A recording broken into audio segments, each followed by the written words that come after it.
Okay. All right. So today we have with us Alexandra O'Connell, as I said earlier, is not necessarily a subject matter expert. I mean, LinkedIn isn't her jam like mine, a lot where it's my main thing. I offer LinkedIn training, consulting, tutoring. She is actually an award-winning indie book editor and writing coach. She's worked with many, over 100 writers, many of whom themselves have become award winners and bestsellers. She's worked as their editor of their book. And she's also a coach of writers. Her first workbook, and I know she's working on her second one, I love the title, Lean Into Your Yuck, 7 Steps to Mastering Nonfiction Book Structure. And it provides guidance and actionable tools for writers planning to write a nonfiction business book. Today, she's going to talk about her own case study experience of posting on LinkedIn. And so she's going to go over what does regularly posting mean. Do you want to schedule your own post? That's what post organically means. When you just do them yourselves, do you want to schedule it with a tool? Different kinds of posts, links, hashtags, some strategies and considerations for tagging others. They call that mentioning on LinkedIn. So without further ado, we'll have Alexandra come to the virtual stage. Yay. Thank you so much, Joyce. Thank you so much. Hi, everyone. It's nice to see a few faces that I recognize too. I appreciate you all being here, and I hope it can add value for some of you who I know play around a little bit on LinkedIn as well. Joyce and I have been talking about this topic for a while. Let me pull up my... I am like a kid at Christmas with this gosh darn new slide presentation. I don't know. I just love the color scheme. So I call this LinkedIn Your Way, because I feel like we're all getting certain kinds of advice about how to use social media, and that feels very boilerplate or template, and there's a lot of pressure to meet what feel like very static, rigid expectations. As Joyce says, I'm a writing coach and a book editor, and so I'm part of that creative brain side of people, and we have a few writers here in the group. It was nice to hear from you. And yeah, I'm interested in the writing piece of it, not so much, waving my little flag. So hopefully this will be relatable for some of you as well. I chose this image because the low-hanging fruit is a catchphrase that I use quite a bit with my writing and coaching clients.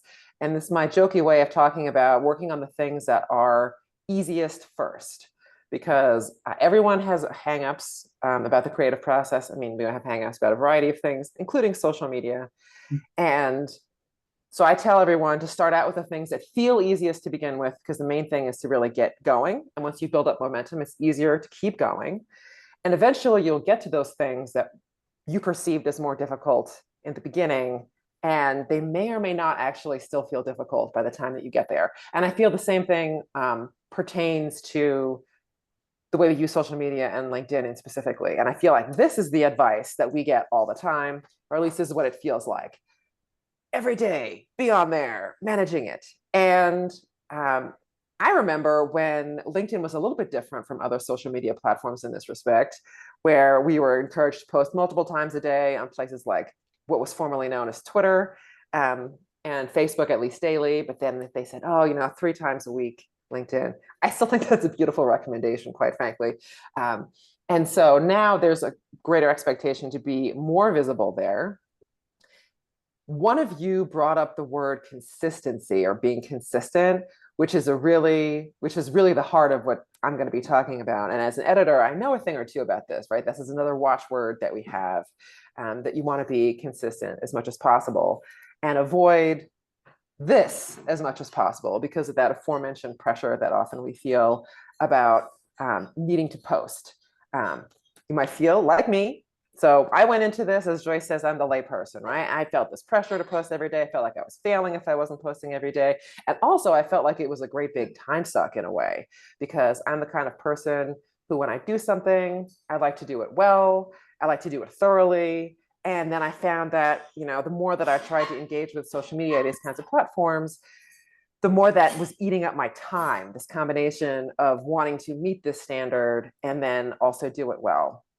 And so I decided earlier this year that I wanted to see if I could find a better way of interacting with the social media platforms, and specifically with LinkedIn, something that felt healthy to me, that was still a balance of my social media and work balance, so that I was still doing the things that I needed to do for work, working with my clients.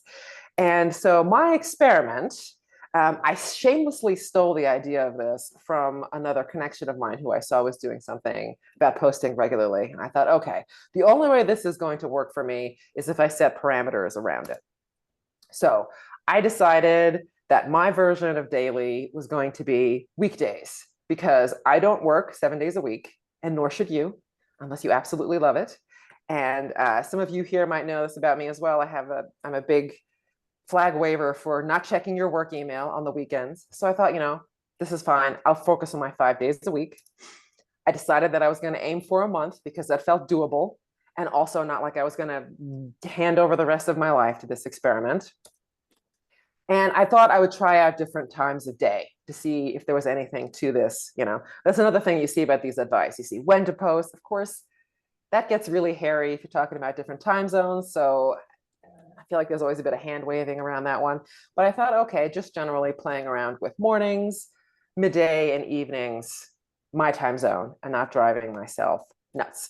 And so this way, I would be going for the low-hanging fruit, which is our little image there on the bottom, making this something doable for me and seeing if it was going to work.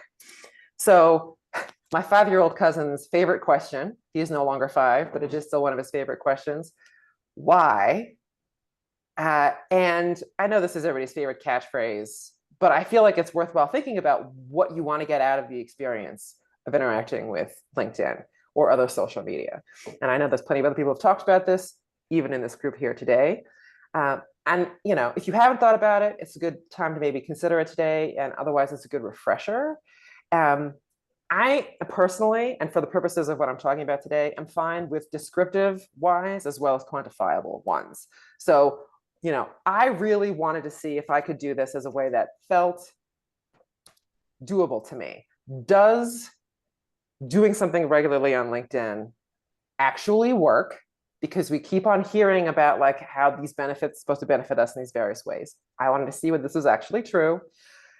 You see my second point here is nicely vague and qualitative, but I wanted to broaden my reach, right? There are things that I want to do, and it's helpful if more people know about me, can refer me, can connect with me for other things that I want to do for my business.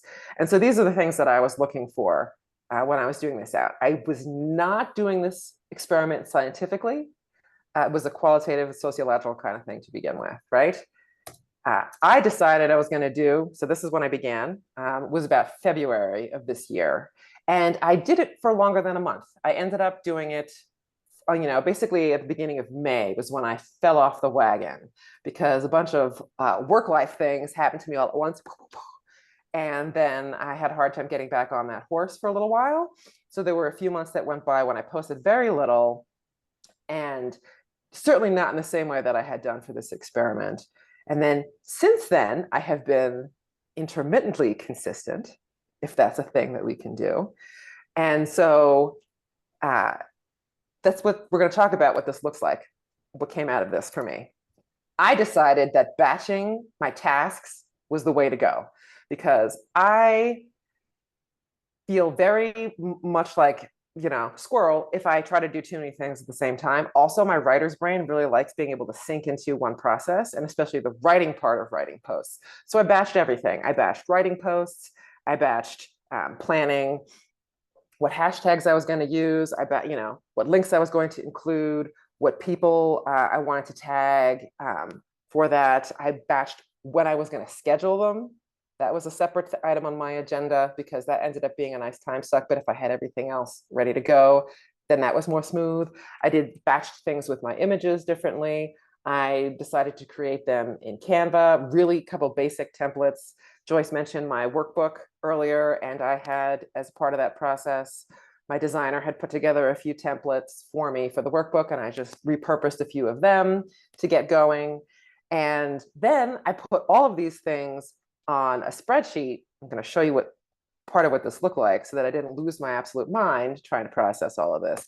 And I did all of this in a weekly rhythm. So I tried to make sure that I just like condensed it all so that it wasn't spread out. And I felt like every day I was basically playing whack-a-mole with social media, because that was part of my experiment, was to not feel like I was playing whack-a-mole. Right. And then once that got going, all that I would have to do would be to check in periodically and to see how my posts were doing and how many people had noticed them, whether there were any comments or questions, and follow up with those, which felt much more doable. I could, spend only a few minutes doing that versus this feeling of constant maintenance, this everydayness. The weekly rhythm was also something I decided to do in contrast to one of my other connections who was all about doing things fresh every day. So I want to say this experiment is an N of 1, right? So you might take what works for you from this and leave the rest. Her go-to strategy was to write fresh every day, have something, and she would write it on the day and post it on the day. And for me, that didn't feel as doable. I just knew if I had certain things happening on my schedule and I got busy, there was a chance that I might forget, it might fall off a calendar. I might resist doing it, having it set up for me there, and ready to go was really the way that worked the best for me. So here's a look at my Excel spreadsheet that I use for this. I tried using Asana to begin with. You can use whatever tool works for you. I just decided, again, low-hanging fruit. I know Excel, and I just wanted to track a few things. So you can see here that I had my content in the one column. I had several different campaigns that I was doing. I was promoting my workbook for a while. I was promoting what I call my book structure intensive session for a while. So that was another thing that I was doing. I'd like to promote and share my blog posts, both old and new, and any workshops that I was doing. And then I also like to reserve some time for fun topics, which is, ranting about writing or reading or thoughts that came up when I was reading something. I'm a big book nerd. It's how I got into this line of work. And sharing quotes and things like that were also part of this. And I sort of did my own little baseline of what I wanted to do with this. I wanted to make sure to hit certain items, at least every week, maybe, or maybe at least once a month. I was pretty bad about the newsletter reminder sign up. That kind of fell off the end, but that was my goal. So you can see here, this is just some things that I did to try and wrap my brain around it and have it be as automated as possible so that I didn't have to think about it every single day, right? And that was low-hanging fruit. That's what it's all about. So I did notice changes pretty soon after I started implementing this process. So within a few weeks, I was already noticing that my posts were getting more eyeballs. LinkedIn calls these impressions, and then more comments and more shares. And I'm an introvert. I'm not like Joyce. She and I laugh about this regularly. And so I love being social when I can control how I do it. So this was another part of this process that really worked well for me, so that I can choose when to engage. And formerly, most of the people who were seeing the things that I was posting before I started this experiment were people who had a fairly close relationship with me. So like the people in my immediate network, the first layer contacts, and maybe even only a small subset of those. And as I continued to do this, I started getting eyeballs from second level, third level, and like complete strangers started seeing this. Complete strangers would also start commenting, and complete strangers would start sharing some of my posts. So I didn't hit any huge astronomical, like hundreds of thousands of shares numbers, but it definitely got much bigger. And what I found interesting about this, one of the things was what I call a backwards facing virtue effect, which was in the beginning when I first started, it took, like I said, a few weeks to build, but then the build sort of had a backwards reflection where earlier posts started also garnering more views, reactions, comments, and shares. So that I found really nifty. It's kind of like having, in the book world, we talk, having a back catalog, right? One of the best things you can do for yourself if you're marketing your book is to have more books to market. Then with the deeper your backlist, the more appealing that is. People want to get more and more stuff from you. And that's the analogy that I thought about when I saw these results for myself. And then what I also found interesting was the connection requests that were coming through to me that also increased without my having to do anything extra special. I know one or two of you mentioned this too about connecting with people. And I'm always very deliberate and probably overthink before I reach out to connect with people, because I want to make sure that I'm coming to them in a way that is useful for both of us, potentially interesting for both of us. But I got a lot of people just reaching out wanting to connect with me. And I was very curious about why they wanted to connect with me. I'd like to know about this for several reasons. One of them is firstly, just curiosity. If somebody reaches out to connect, you have the option of sending a message along with that or not. And if nobody sends a message, I would ask them, why they were reaching out to connect. Partly I was curious, partly is a hangover from using social media first as a social personal platform, because I'm in the age group where Facebook blew up. And thirdly, it was also a way to vet cold callers, because I think we've all had experience with people who want to connect with you. They don't say very much about why they want to connect with you. And then as soon as you accept the connection, they start spamming you with their sales pitch. And they all, when they responded to me, a few cold callers aside, said the same kinds of things. I'm interested in the topics that you're talking about. I'm thinking of writing a book and I'm looking to get more resources for this. I like the way that you write and I want to stay in touch, which to me was all the kinds of things that I was hoping for when I was going into this experiment, right? This, of course, is very cool and flattering feedback to get. But for me, it also connects to this know, like, and trust factor that we all hear about all the time. And this whole process was really doing phase 1 and phase 2 for me so well. People were getting to know me. People were getting to like the content that I was sharing and the way that I was sharing it. And then the third part of it, the trust is on me. But I find trust to be, not to sound egotistical, but fairly straightforward, because I do, as an introvert, really like connecting with people one-on-one.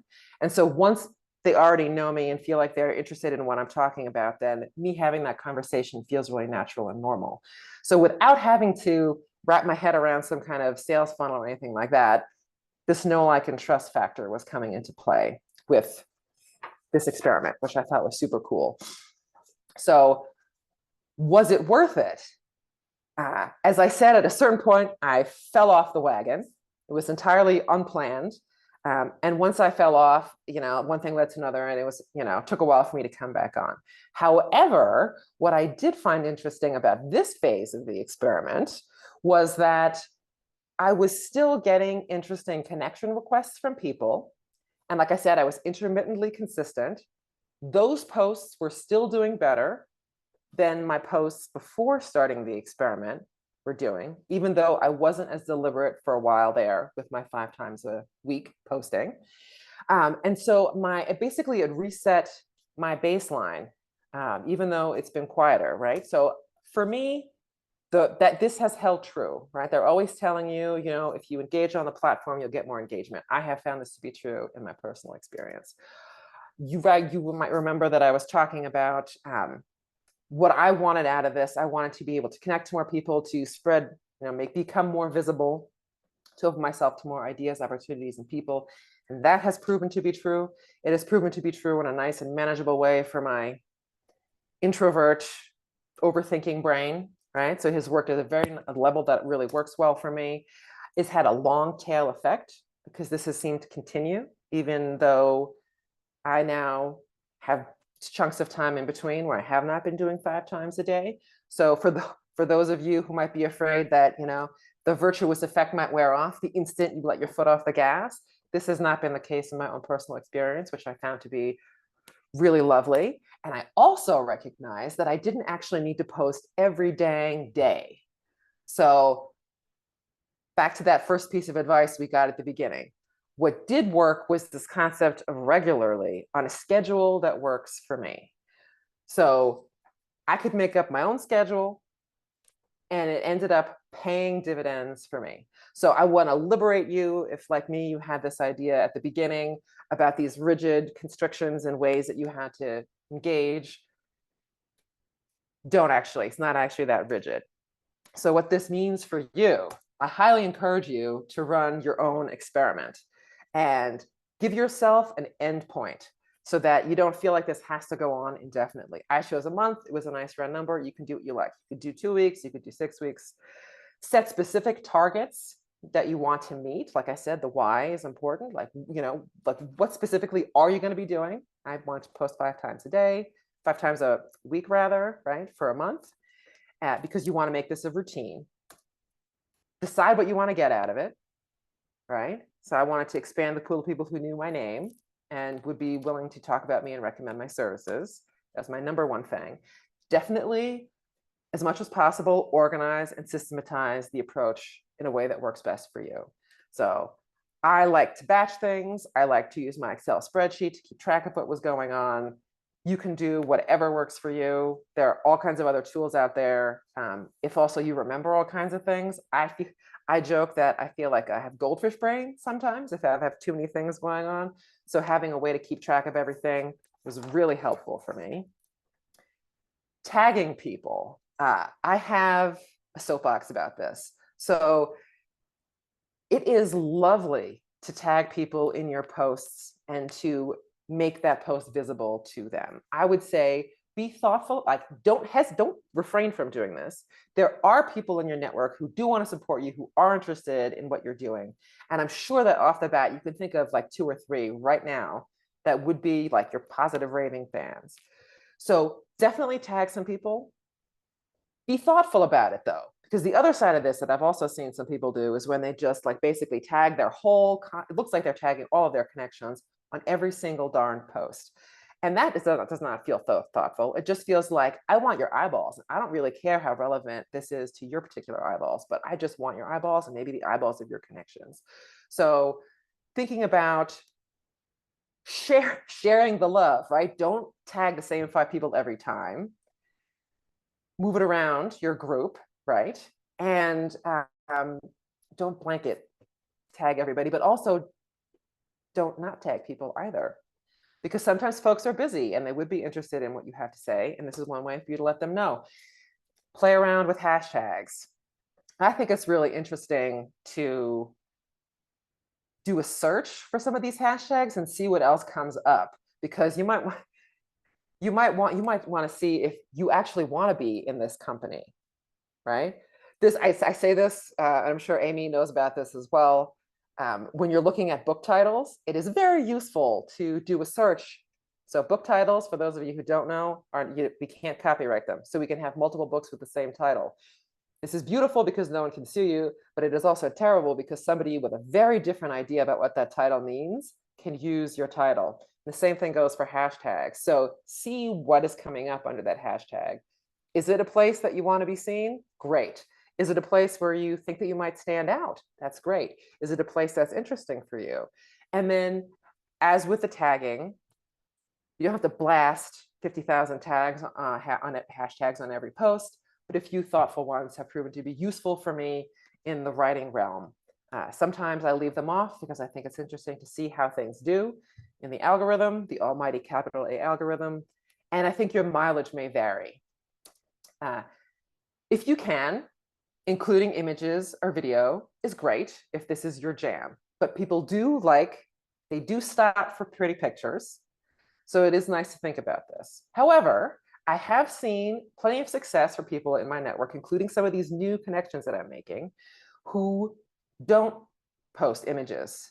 They post text only, and they do really well. I've seen people who post very long, and they do very well. I've seen people who love to post short, and they do very well. So do that if it's your thing, right? Again, think low-hanging fruit. Think above the fold. So for those of us who remember the days when newspaper were a thing, this is everything that happens above the folded part of the newspaper. In LinkedIn now, they will give you a little preview and you'll see a link that will say see more, because they won't necessarily show you the whole post depending on how long it is. We'll just get a preview of what it is. So when you think about if you're writing something longer, what is the one thing that you really want to make sure people see? Make sure that comes early and first. Sometimes I'm better at this than other times, I have to say. I like to be a smarty pants. I like to do wordplay, and sometimes I have to warm up to this. So I don't know if you want to emulate me. This is maybe a work in progress. Answering comments then is the follow-up to all this. And this is the easy part, right? Once you have the system set up, then it's great. And you can just check in and see if people are engaging with your content, what kinds of fun things that they're saying. This is a really easy way to have the conversation continue. And it is also a great way to see who's connecting with your material. You could do all kinds of additional research on that if you want to go down that rabbit hole, but give you all kinds of great ideas about other things that you want to write about because of the things that they say. And also for those of you who are thinking about making connections with other people, some folks that you might want to connect with can show up in your comments. So it's really just great all the way around. It takes 5 minutes. And then finally, right, or almost finally, I have one fun thing after this, but basically the keyword, the editorial keyword, for everything, being consistent is really the way to go. The more consistent you are, the more successful you're going to be. And you don't have to announce your schedule, like I'm going to post, at 3 o'clock on Wednesdays. People will figure it out. As long as you start showing up in the way regularly that you want to. So you don't have to subscribe to anybody else's schedule. You don't have to do this daily thing. You don't have to follow whatever hour things, but just whatever you're doing, be consistent about it. And people will figure it out and they'll start expecting to see you and it'll be fun for them when you show up. And then the very last thing is to be yourself in all of this. You will get more of the engagement you actually want. And I know that this sounds like a Captain Obvious moment, but I feel like it always bears repeating. When I first began my journey, so I've been on LinkedIn since 2011, and I love the platform. And I love the fact that it has clear parameters. It is about professional engagement. When I first started as a book editor and a writing coach, I was coming from a background where I was a salaried employee elsewhere. And I was going to be using LinkedIn differently. And so the CV and the resume came from a very corporate space. And that's not really who I am. Some of my clients are, and we've produced some wonderful books about 4 people in that space. But in general, that's not me. I'm a bit of a smarty pants. I like to make wordplay jokes. I like to be goofy. Anyone who works with me for more than 5 minutes knows that I'm always making jokes about one thing or another. And so me continuing with this corporate persona was not going to be beneficial to me because that's not actually what I want to keep doing with my own work now as an entrepreneur or solopreneur. So be yourself, because the more that you are that person, the more you're going to connect with the people that want to connect with you. That's the most important thing. Then you'll get more of the raving fans and more of those interested connections. Like having 10,000 connections isn't going to do you any good if they have this false idea of who you are and what you want. So, and also, this is literally the best, most low-hanging fruit there is. Be yourself. Thank you very much.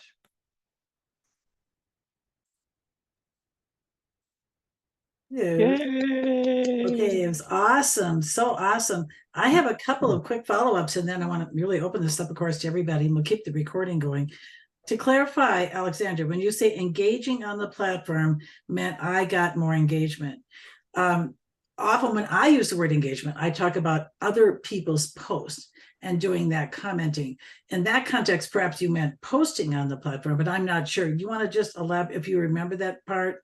Where you talked about it's a virtuous circle in my view. So the more, you can see there will be people who are experts.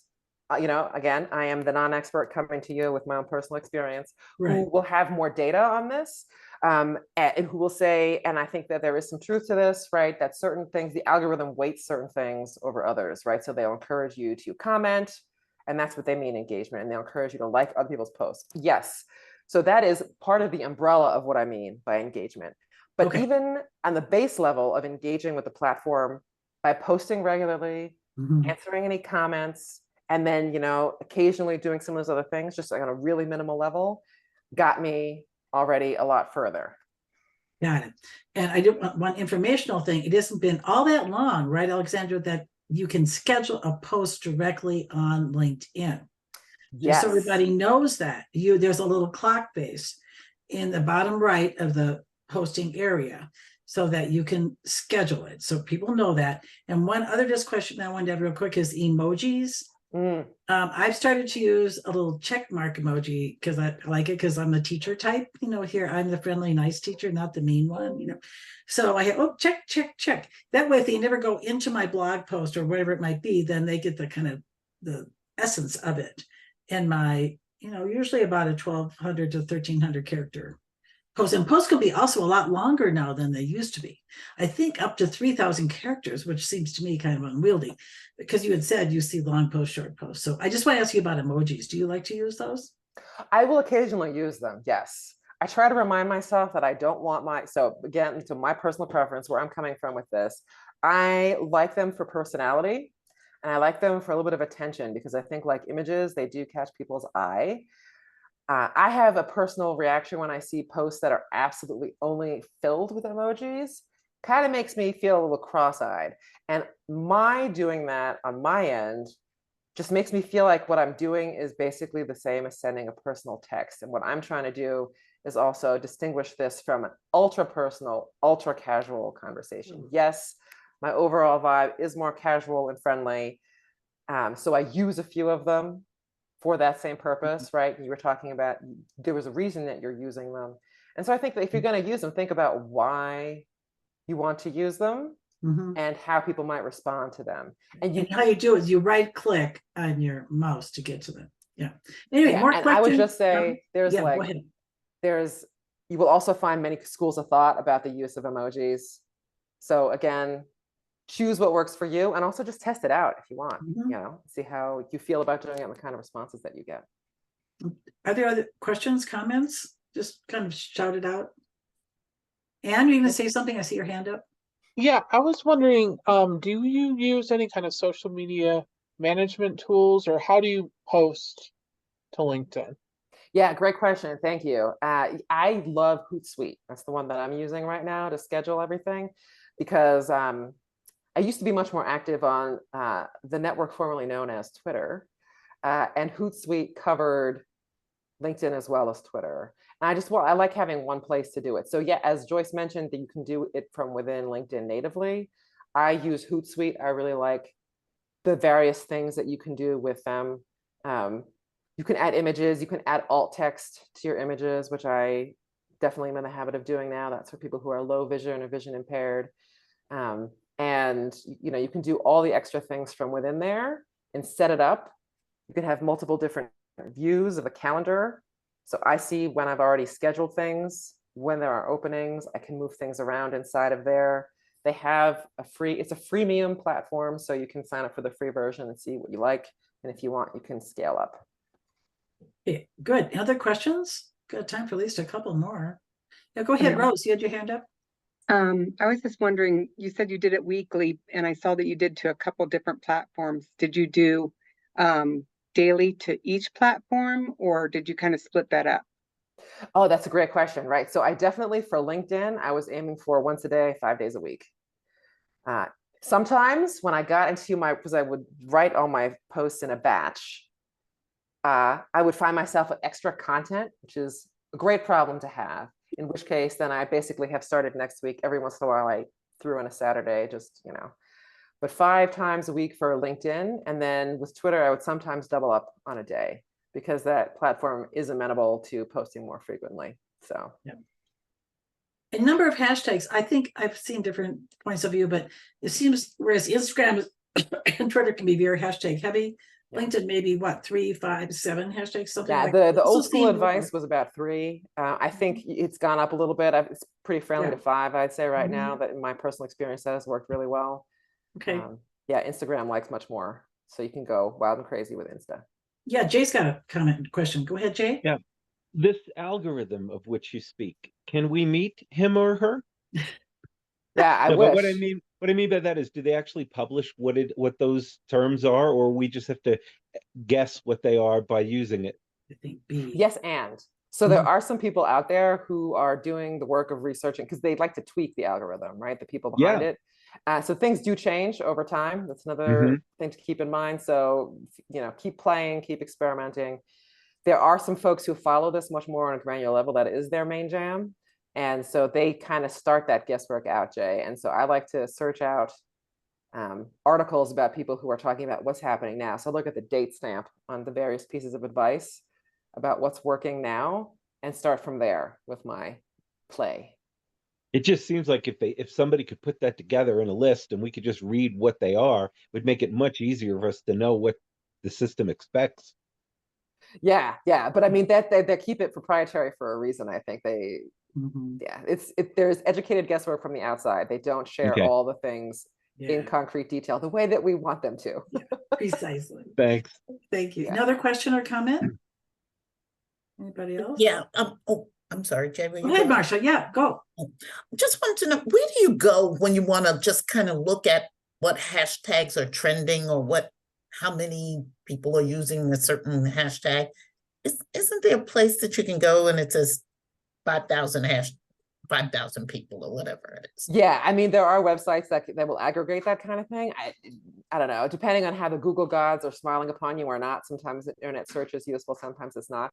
For the purposes of what we're talking about here today, where I was focusing specifically on LinkedIn, literally typing it in the LinkedIn search bar does great things for me. And then the other thing that's fun about that is once it starts pulling up posts that use that hashtag, you can see what other hashtags people are using as a way of generating, more ideas.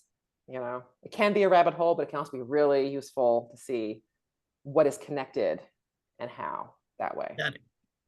Thank you. Yeah, and I'm just looking this up. I just put in writing coach, and you can sort it by date posted, content type. Just play around with the filters. They'll automatically happen when you just type in the word writing coach and as just like a term, whatever it is. I think a lot of that is trial and error, probably.